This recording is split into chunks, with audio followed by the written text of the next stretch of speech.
For decades, a dark secret lurked in the shadows of this evangelical church in suburban South London. Today, Emmanuel Church has shone a light on it, with the publication of an independent review into dozens of allegations of abuse against the former vicar here, the Reverend Jonathan Fletcher. He lives here.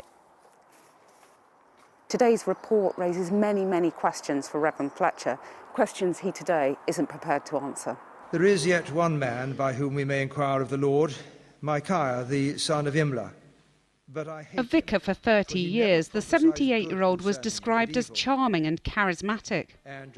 But in 2017, 5 years after his retirement, he was banned from preaching after claims of spiritual abuse.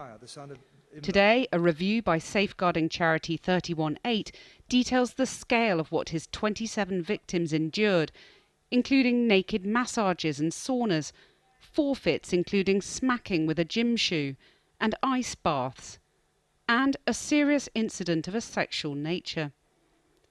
The review concludes that the bullying and spiritual abuse was known about before his preaching ban in 2017, yet little or no action was taken to address this by leaders at Emmanuel Church. The current vicar told us today he was profoundly sorry. You, amongst others, facilitated an abuser. I'm not sure I'd want to use the word facilitation, because that makes it sound like it was deliberate and deliberately complicit. But it is true that we did not listen carefully enough to the voices that were pointing out the wrong things in him. And for that, I am truly sorry, and Emmanuel Church is truly sorry. Would you agree that you inadvertently facilitated an abuser? Yes, I would say that we did.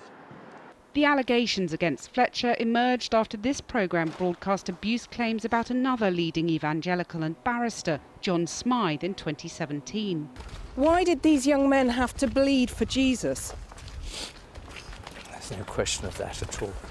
Smythe and Fletcher were involved in the same Christian summer camps, also attended by the Archbishop of Canterbury, who has today reiterated an apology to all victims of church abuse. Lee Furney lived with Fletcher when he was a 30-year-old apprentice learning about the teachings of the church. He's decided to waive his anonymity to speak out in the hopes this will give others the courage to do so too. Things started well. I was getting good feedback from the course I was on in the centre of London. Everyone at Emmanuel was saying that I was doing well, and Jonathan himself seemed to appreciate my work, but a little bit too much. So he used a lot of flattery, invasive questions started to come along, inappropriate ones, and he seemed very keen to move you to the sports court, squash or tennis. And it seemed that he wanted to get you into the sauna afterwards. And then he became quite forceful in suggesting for me to have a professional massage, independently so. And at that point, I laughed in his face. I didn't have any interest in a professional massage. No, he persisted a couple of times, and then after failing to do that, then he became abusive to me, but in a different way, in a psychological way. Unknown to me, that seems to be the hook that he used in order to groom people, to bring people in. So that will progress to him off to do the massage himself, a nude massage to people, give them ice baths. And for a number of people, he was sexually abusive as well. And this is systematic abuse.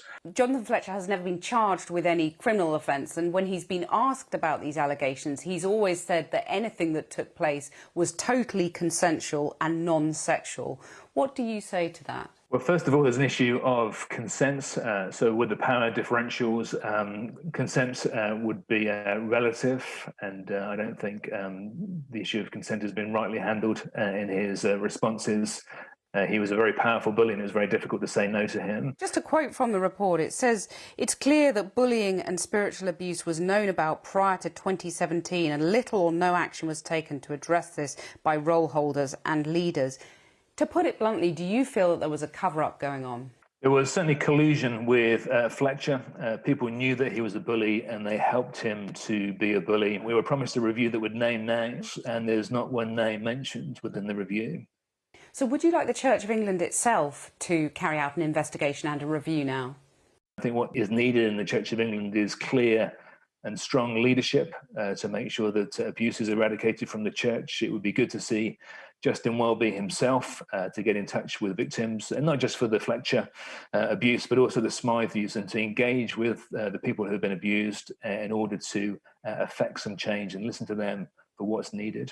Has the Archbishop reached out to you? Would you like to meet him over this?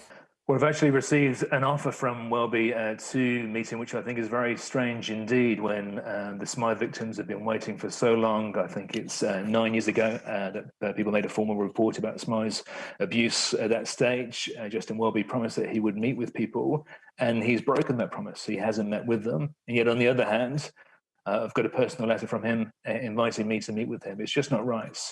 Have you responded to that letter? I have not responded. I don't think it's appropriate. I think he should be replying to the Smythe victims first of all. In order for people to trust the church and to have any confidence in going along and hearing more, and that would depend on how well the church deals with this cancer and shows whether they're serious about welcoming people into a safe environment.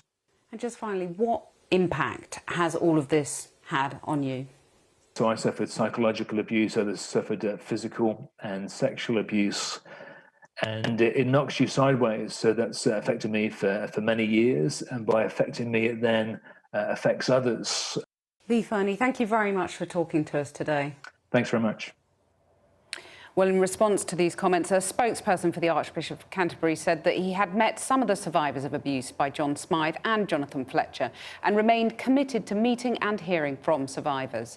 In addition, the Archbishop, Justin Welby, said he was deeply sorry for the abuse that was carried out by both men and that his continued prayers are with Lee Furney and all victims of abuse.